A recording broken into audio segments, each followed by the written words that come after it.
नरेंद्र मोदी ने जम्मू कश्मीर के लोगों को दी आयुष्मान योजना की सौगात। डीडीसी के चुनाव में कश्मीर ने दिखाया कि देश का लोकतंत्र है कितना मजबूत।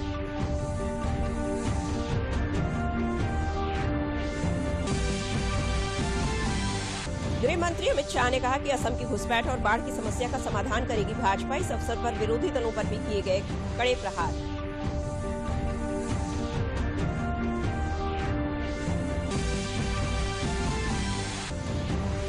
प्रधानमंत्री नरेंद्र मोदी आज सुबह 11 बजे आकाशवाणी और दूरदर्शन के सभी नेटवर्क चैनलों पर मन की बात कार्यक्रम में साझा करेंगे देश के साथ अपने विचार।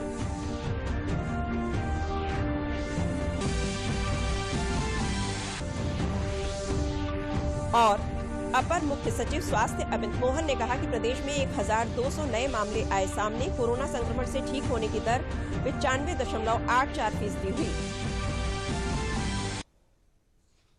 नमस्कार, मैं हूं अर्चना ब्रजेश और अब समाचार विस्तार से। प्रधानमंत्री नरेंद्र मोदी ने आयुष्मान भारत योजना के तहत जम्मू कश्मीर के सभी निवासियों को स्वास्थ्य बीमा कवरेज देने के लिए योजना की शुरुआत की। पीएम मोदी ने डीडीसी चुनाव का जिक्र किया और कहा कि जम्मू कश्मीर में इन चुनावों ने ये दिखाया कि हमारे देश में लोकतंत्र कितना मजबूत है। विपक्ष पर हमला बोलते हुए उन्होंने कहा कि ये चुनाव उन लोगों के लिए आईना है। दिल्ली में कुछ लोग प्रधानमंत्री को हर दिन लोकतंत्र सिखाना चाहते हैं। शनिवार को प्रधानमंत्री नरेंद्र मोदी ने जम्मू कश्मीर को एक और ऐतिहासिक सौगात दी। वीडियो कॉन्फ्रेंसिंग के जरिए प्रधानमंत्री नरेंद्र मोदी ने आयुष्मान भारत प्रधानमंत्री जन आरोग्य सेहत योजना की शुरुआत की। सबसे बड़ी बात यह है कि जम्मू कश्मीर का प्रत्येक नागरिक इस योजना के दायरे में होगा। यानी जम्मू कश्मीर देश का पहला ऐसा क्षेत्र हो गया है जहां हर परिवार को प्रत्येक वर्ष 5 लाख रुपए तक के मुफ्त इलाज की सुविधा मिल गई है। अभी तक आयुष्मान भारत योजना का लाभ राज्य के करीब 6 लाख परिवारों को मिल रहा था। अब सेहत योजना के बाद यही लाभ करीब 21 लाख परिवारों को मिलेगा। इस स्कीम का एक और लाभ होगा जिसका जिक्र बार बार किया जाना जरूरी है। आपका इलाज सिर्फ जम्मू कश्मीर के सरकारी और प्राइवेट अस्पतालों तक सीमित नहीं रहेगा, बल्कि देश में इस योजना के तहत जो हजारों अस्पताल जुड़े हैं वहां भी ये सुविधा आपको मिल पाएगी। प्रधानमंत्री ने जम्मू कश्मीर में हाल ही में संपन्न डीडीसी चुनावों को लोकतंत्र का नया अध्याय बताया। उन्होंने कहा कि जमीनी लोकतंत्र को मजबूत करने के लिए पार्टी ने सत्ता सुख को भी छोड़ दिया। जम्मू कश्मीर के विकास को अपनी सरकार की सर्वोच्च प्राथमिकता बताते हुए प्रधानमंत्री नरेंद्र मोदी ने कहा कि उनकी सरकार इंसानियत, जमहूरियत और कश्मीरियत की भावना को मजबूत करने का काम कर रही है। इन चुनावों में जम्मू कश्मीर के लोगों ने लोकतंत्र की जड़ों को और मजबूत करने का काम किया है। और मैं ये भी कहना चाहूंगा कि जम्मू कश्मीर का प्रशासन, सुरक्षा बल जिस प्रकार से उन्होंने इस चुनाव का संचालन किया और सभी दलों की तरफ से ये चुनाव बहुत ही ट्रांसपेरेंट हुए, नेक नियत से हुए, ये जब मैं सुनता हूं तो मेरा इतना मुझे गर्व हो रहा है कि जम्मू कश्मीर से चुनाव निष्पक्ष होना, स्वतंत्र होना, ये बात जम्मू कश्मीर की तरफ से सुनता हूं तो लोकतंत्र की ताकत का हमें और विश्वास मजबूत हो जाता है। जम्मू कश्मीर में सफल चुनाव का जिक्र करते हुए प्रधानमंत्री नरेंद्र मोदी ने किसानों के बहाने सरकार पर निशाना साधने की कोशिश में लगे विपक्ष और खास तौर से कांग्रेस पार्टी को भी आड़े हाथों लिया। दिल्ली में कुछ लोग सुबह शाम आए दिन मोदी को कोसते रहते हैं, टोकते रहते हैं, अपशब्दों का प्रयोग कहते हैं और आए दिन मुझे लोकतंत्र सिखाने के लिए रोज नए नए पाठ बताते रहते हैं। मैं उन लोगों को जरा आज आईना दिखाना चाहता हूं। ये जम्मू कश्मीर देखिए, यूटी बनने के इतने कम समय में उन्होंने त्रिस्तरीय पंचायती राज व्यवस्था को स्वीकार करके काम आगे बढ़ाया। लेकिन दूसरी ओर विडंबना देखिए, पुडुचेरी में सुप्रीम कोर्ट के आदेश के बावजूद पंचायत और म्युनिसिपल इलेक्शन नहीं हो रहे हैं। और जो मुझे यहां रोज लोकतंत्र के पाठ पढ़ाते हैं ना, उनकी पार्टी वहां राज कर रही है।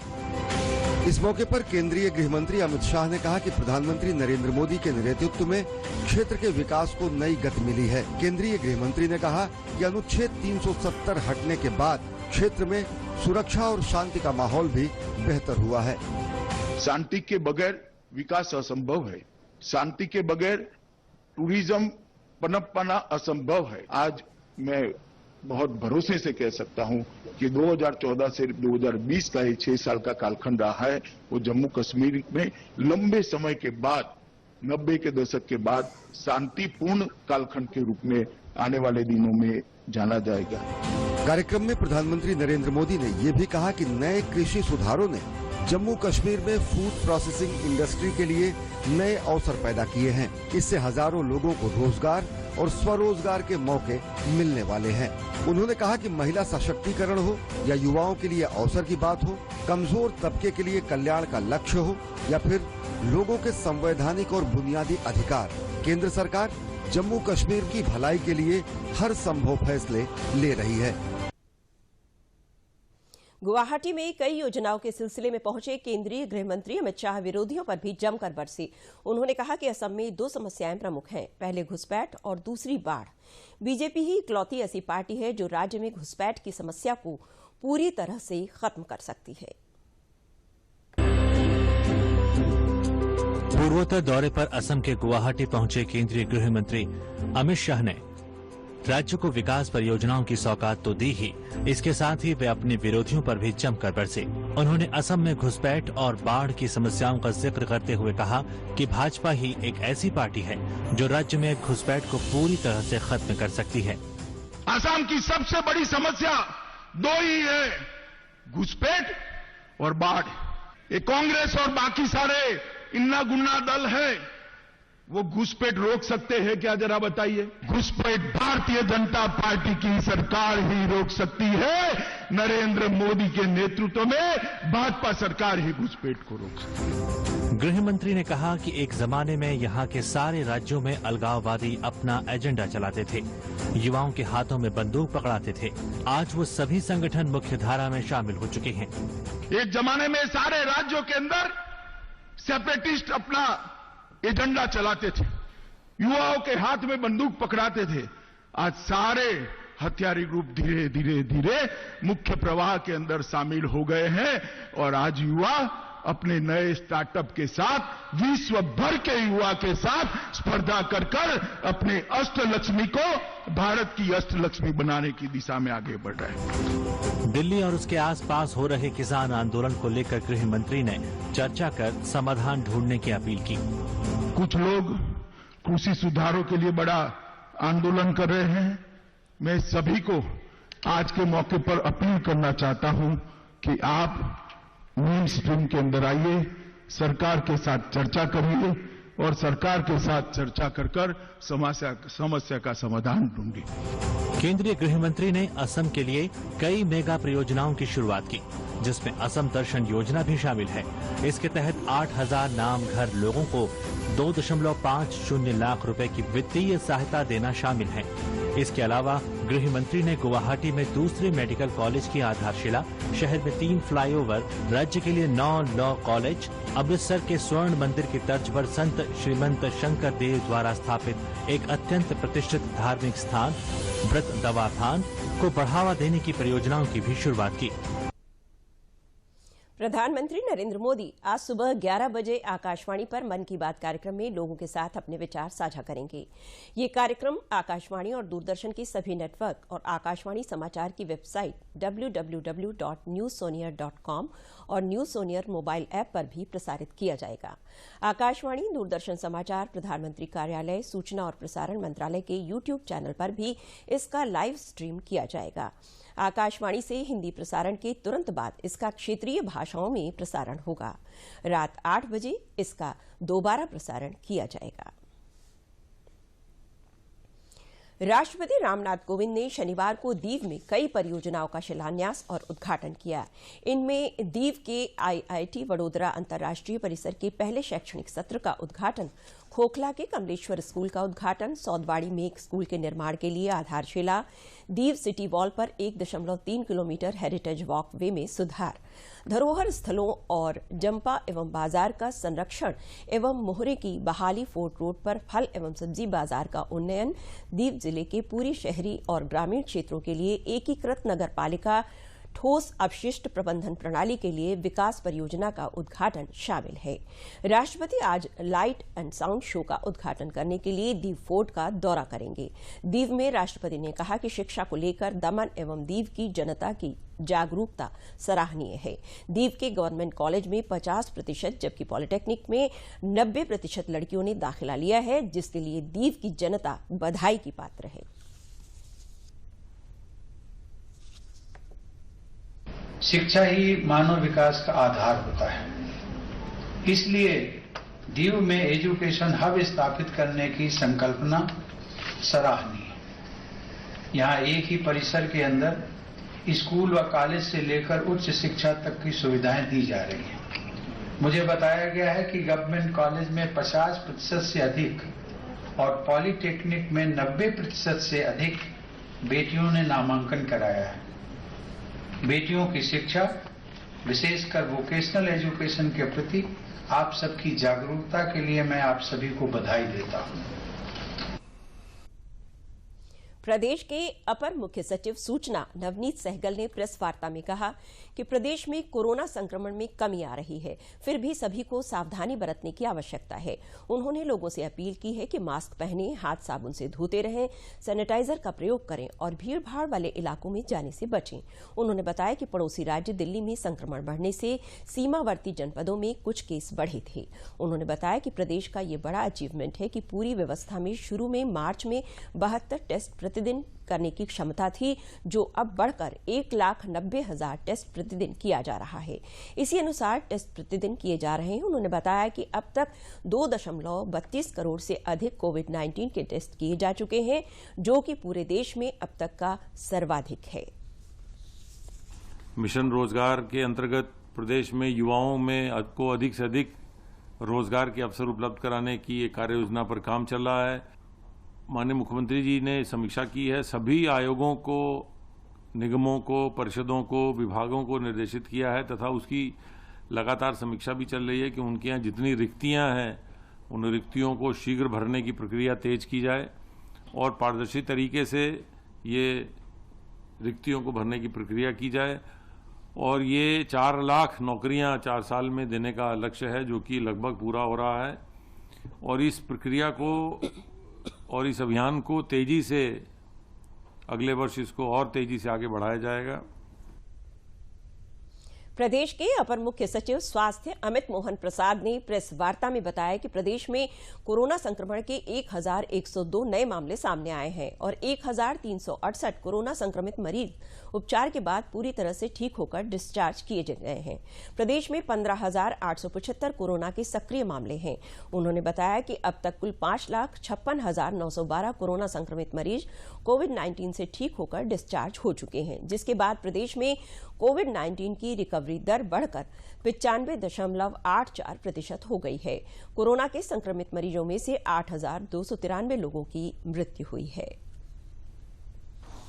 विगत 24 घंटों में संक्रमण के 1,102 नए मामले सामने आए हैं।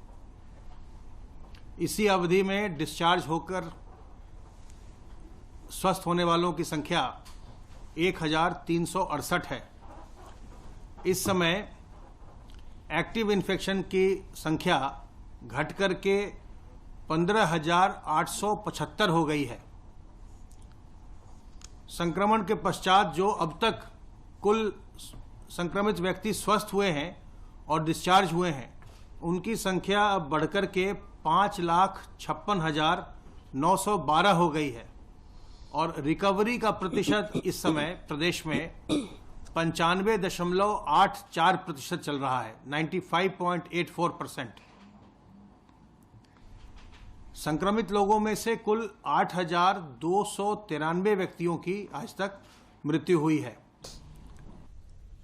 मथुरा जनपद के प्रभारी मंत्री सतीश महाना ने कलेक्ट्रेट सभागार में विकास योजनाओं की समीक्षा करते हुए समयबद्ध तरीके से इन्हें संपादित करने के निर्देश दिए। उन्होंने कहा कि भूमाफिया, खनन माफिया और अपराधियों के खिलाफ सख्त कार्रवाई की जाए। निराश्रित गौवंश को गौशालाओं में भेजा जाए क्योंकि ये किसानों के लिए समस्या बन जाती है। ODOP के तहत मथुरा के उत्पादों की ब्रांडिंग और बिक्री दोनों को लेकर उन्होंने इसे प्रोत्साहित करने के लिए काम करने के निर्देश दिए हैं।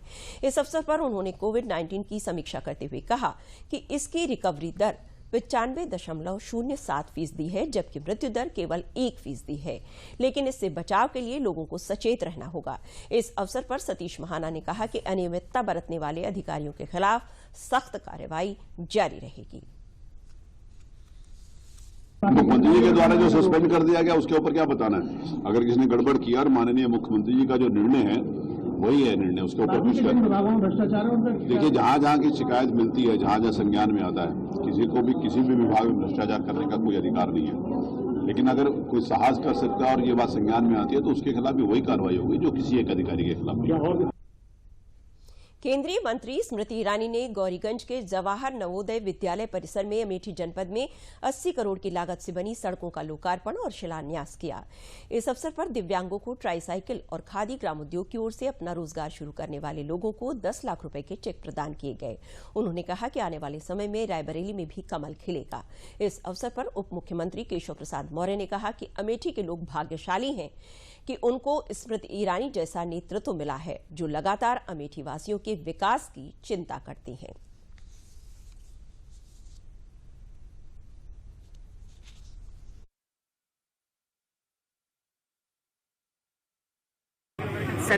साल 2019 से सांसद के नाते मैंने जो आग्रह अमेठी की जनता की ओर से यहाँ पर प्रस्तुत की, उत्तर प्रदेश सरकार ने उन्हें स्वीकारा। आज उत्तर प्रदेश के उप मुख्यमंत्री स्वयं यहाँ पर पधारे थे। लगभग 80 करोड़ के काम उन्होंने जनता को समर्पित किए। लेकिन हाँ, ये सत्य है कि 5 अरब रुपए का काम उत्तर प्रदेश सरकार ने मेरे सांसद बनने के बाद यहाँ किया है।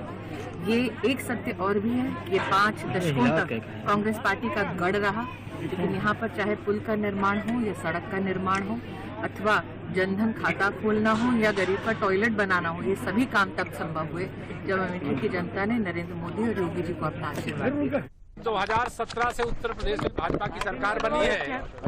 5 अरब से अधिक की परियोजनाएं यहाँ की हमारी जो लोकप्रिय सांसद तो 19 में बनी है, लेकिन 2014 में भी चुनाव लड़ी थी दीदी स्मृति ईरानी जी और हमारे यहाँ के सभी लोकप्रिय विधायक, हमारे मंत्रिपरिषद के साथ ही सब लोगों ने लगातार यहाँ की जनता की समस्याओं को रखा और उसके समाधान के लिए लगातार सरकार प्रयासरत है और अमेठी ईमानदारी के साथ अब विकास के पथ पर आगे बढ़ रहा है।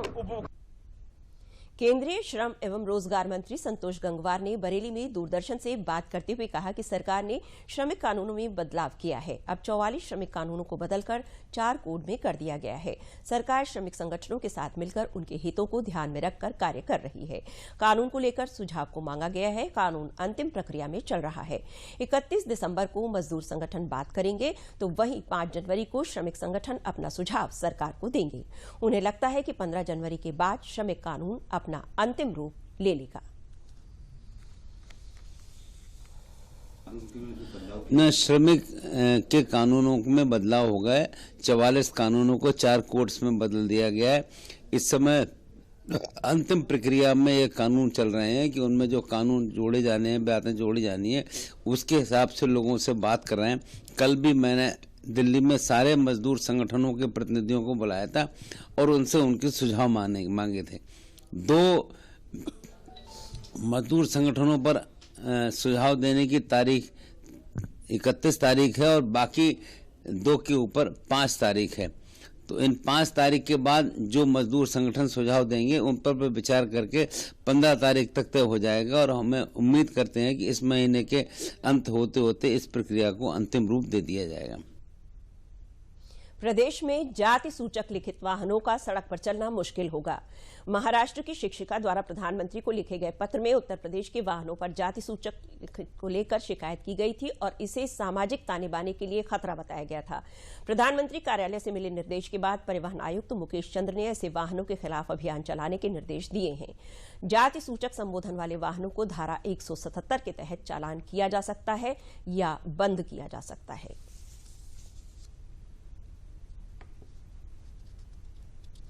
प्रदेश में पंचायत चुनाव की तैयारियां जोरों पर है। 25 दिसंबर की रात से प्रदेश के 58,000 से अधिक ग्राम पंचायतों का कार्यकाल समाप्त हो गया है। वोटर लिस्ट और आरक्षण सूची और परिसीमन का काम अंतिम चरण में है। प्रदेश सरकार ने सारे प्रधानों के कार्यों की जांच कराने के निर्देश दिए हैं कि उन्होंने सरकारी धन का उपयोग सही ढंग से किया है या नहीं। जिला पंचायत अधिकारी के नेतृत्व में ग्राम पंचायतों की जांच की जाएगी। यदि किसी प्रधान द्वारा धन में गड़बड़ी करने के साक्ष्य मिलते हैं या किसी प्रकार की अनियमितता पाई जाती है तो उसके खिलाफ कार्रवाई की जाएगी। यदि ऐसा होता है तो कई प्रधान चुनाव लड़ने से वंचित हो सकते हैं। हापुड़ जनपद में प्रधानमंत्री आवासीय योजना गरीबों के लिए लाभकारी साबित हुई है। पीएम आवासीय योजना का लाभ मिलने से लाभार्थी काफी खुश नजर आ रहे हैं। योजना का लाभ मिलने से पहले लाभार्थियों को कच्चे मकानों में ठंड और बरसात में परेशानियों का सामना करना पड़ता था। प्रधानमंत्री आवासीय योजना का लाभ मिलने के बाद अब वो पक्के मकान में रह रहे हैं, बरसात और ठंड से बच रहे हैं। लाभार्थी सुरेश, मालती, नीलम और प्रीति का कहना है कि पीएम आवास योजना का लाभ मिलने से पहले उनका मकान कच्चा था। उनके मकान पर पक्की छत भी नहीं थी। उनको ठंड में सर्दी का भी सामना करना पड़ता था। पीएम आवास का लाभ मिलने के बाद उनकी समस्याएं समाप्त हो गई हैं।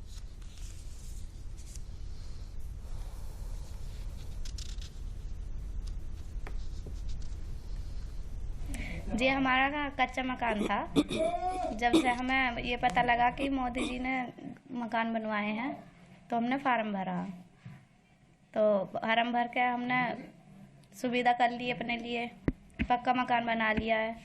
हमें पानी की भी बहुत परेशानी थी और कच्चा मकान था, हमें सर्दी भी लगा करती थी। अब उससे सर्दी नहीं लगती। हमारा प्रधानमंत्री आवास योजना के अंतर्गत मकान बना है। पहले हमारा कच्चा मकान था, बहुत दिक्कतें होती थी, बरसात में परेशान हो जाया करते थे। फिर हमने प्रधानमंत्री आवास योजना का लाभ उठाया और हमारा मकान बन गया। प्रधानमंत्री आवास योजना ने बहुत अच्छा काम करा है। हम तो ये चाहते हैं कि आगे से आगे और लोग भी इस योजना का लाभ उठाएं। मोदी जी की तरफ से योजना आई थी, इसका लाभ मिला है। हम पहले कच्चे मकान में रहते थे, बहुत धूल मिट्टी थी, घर में पानी टपकता था और हमने बहुत परेशानी झेली है। बस इस वजह से हमने फार्म भरा था, उसमें पैसे आए थे 2.5 लाख का। तो उसमें 3 किस्तें हैं।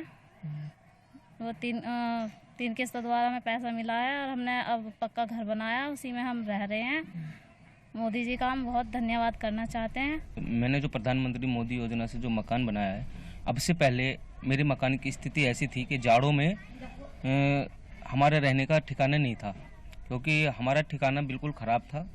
हमें जैसे ही पता लगी कि प्रधानमंत्री मोदी जी द्वारा हम ये प्रधानमंत्री आवास योजना के फॉर्म भरे जा रहे हैं, तो हमने अधिकारियों से बात की, अपने जो कागज़ हैं वो दिए। उसके बाद हमने प्रधानमंत्री मोदी योजना से फार्म भरा। अधिकारियों ने खूब अच्छा कोऑपरेट किया है मकान के पैसे दिलवाने में, और अब हम अपने मकान में हैं और प्रधानमंत्री मोदी जी का धन्यवाद कहते हैं कि उन्होंने हमें प्रधानमंत्री आवास योजना से जो मकान बनवाया है उसका बहुत बहुत धन्यवाद कहते हैं मोदी जी को। प्रदेश में मुख्यमंत्री योगी आदित्यनाथ द्वारा चलाए जा रहे मिशन शक्ति अभियान का बेहतरीन उदाहरण उन्नाव अजगैन के भौली गांव में देखने को मिला। इस गांव की महिलाएं अपनी जरूरतों के लिए शहर का रुख बेहद कम करती हैं, क्योंकि उन्होंने इसी गांव में सिलाई, कढ़ाई, ब्यूटी पार्लर जैसे उद्यम का प्रशिक्षण प्राप्त करके गांव में ही रोजगार जुटा लिया है। इस मौके पर प्रधानमंत्री जन कल्याण प्रचार प्रसार अभियान की महामंत्री डॉक्टर श्रेया प्रजापति ने प्रशिक्षार्थियों को प्रशिक्षण पत्र देते हुए कहा कि सचमुच मुख्यमंत्री योगी आदित्यनाथ के मिशन शक्ति की प्रेरणा स्रोत ये गांव बन रहा है, जहां के गांव की लड़कियां स्वावलंबी बनकर जनपद का नाम रोशन कर रही हैं। स्वावलंबन, आत्मसम्मान और सुरक्षा महिलाओं को प्रदेश में और महिलाओं को और बालिकाओं को दी जाए, तो उसी के क्षेत्र में ये एक नया कदम यहाँ पर निर्मल जन कल्याण शक्ति और ललित कला संस्थान द्वारा यहाँ पर भौली गांव में, उन्नाव में शुरू किया गया है। और उसी स्वावलंबन के क्षेत्र में यहाँ लगभग 60 बच्चियों को सिलाई, कढ़ाई और ब्यूटिशियन का प्रशिक्षण दे करके और उनको चित्रकला का और उनको आत्मनिर्भर बनाने का प्रयास किया जा रहा है। ट्रेनिंग कर चुकी कई लड़कियां और महिलाएं अपने पैरों पे खड़ा होकर रोजगार कर रही हैं, आत्मनिर्भर बन गई हैं। गांव में ही रोजगार उनको मिला है। उत्तर प्रदेश के होमगार्डों के लिए सरकार द्वारा लाए गए नए अध्यादेश से होमगार्डों में खुशी की लहर है। नए अध्यादेश में ड्यूटी के दौरान अपंग होने वाले होमगार्ड के परिवार को नौकरी दी जाएगी, जिससे उसके जीवन यापन में आने वाली दिक्कतें दूर होंगी। Commandant general home guard Vijay Kumar ने बताया कि होमगार्डों की पारिवारिक स्थिति इस अध्यादेश के आने के पहले होमगार्ड के जवान अपने आप को बहुत ही असुरक्षित महसूस करते थे। अगर ड्यूटी के दौरान कोई हादसा हो जाता था तो उनको सरकार की तरफ से किसी भी प्रकार की सुविधा मुहैया नहीं होती थी और उनकी नौकरी भी खत्म हो जाती थी, जिससे सुचारू रूप से चलने वाला एक परिवार पूरी तरह से बिखर जाता था।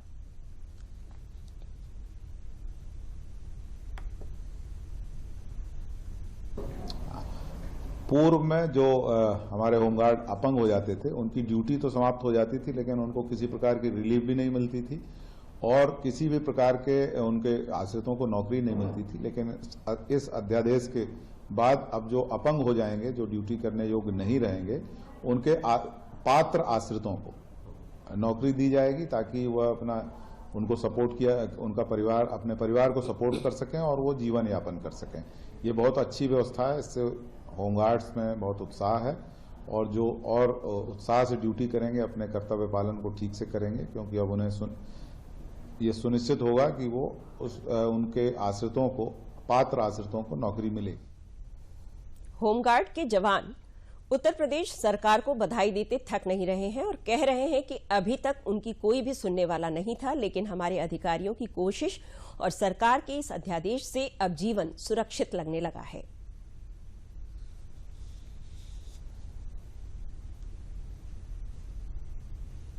बहुत अच्छी चीज है सर, बहुत बढ़िया है। कम से कम कुछ तो मिलेगा, ऐसे तो कुछ नहीं मिलता था, लेकिन अब एक आदमी को नौकरी मिल जाएगी, या लड़का हो या उसकी बीवी हो, कोई भी हो, बहुत अच्छी चीज है। सरकार की तरफ, सरकार को हम धन्यवाद देना चाहते हैं। बहुत हमारे लोगों के लिए अच्छा किया। और अंत में इस बुलेटिन के प्रमुख समाचार एक बार फिर। प्रधानमंत्री नरेंद्र मोदी ने जम्मू कश्मीर के लोगों को दी आयुष्मान योजना की सौगात। डीडीसी के चुनाव में कश्मीर ने दिखाया कि देश का लोकतंत्र है कितना मजबूत।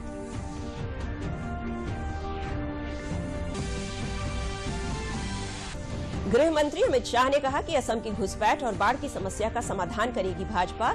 इस अवसर पर विरोधी दलों पर भी किए कड़े प्रहार।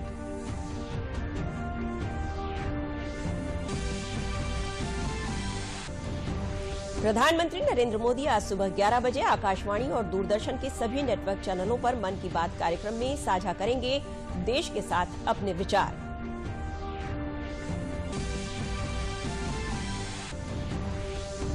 और अपर मुख्य सचिव स्वास्थ्य अमित मोहन ने कहा, प्रदेश में 1202 नए मामले आए सामने। कोरोना संक्रमण से ठीक होने की दर 95.84% हुई। इसी के साथ ये समाचार बुलेटिन समाप्त हुआ। नमस्कार।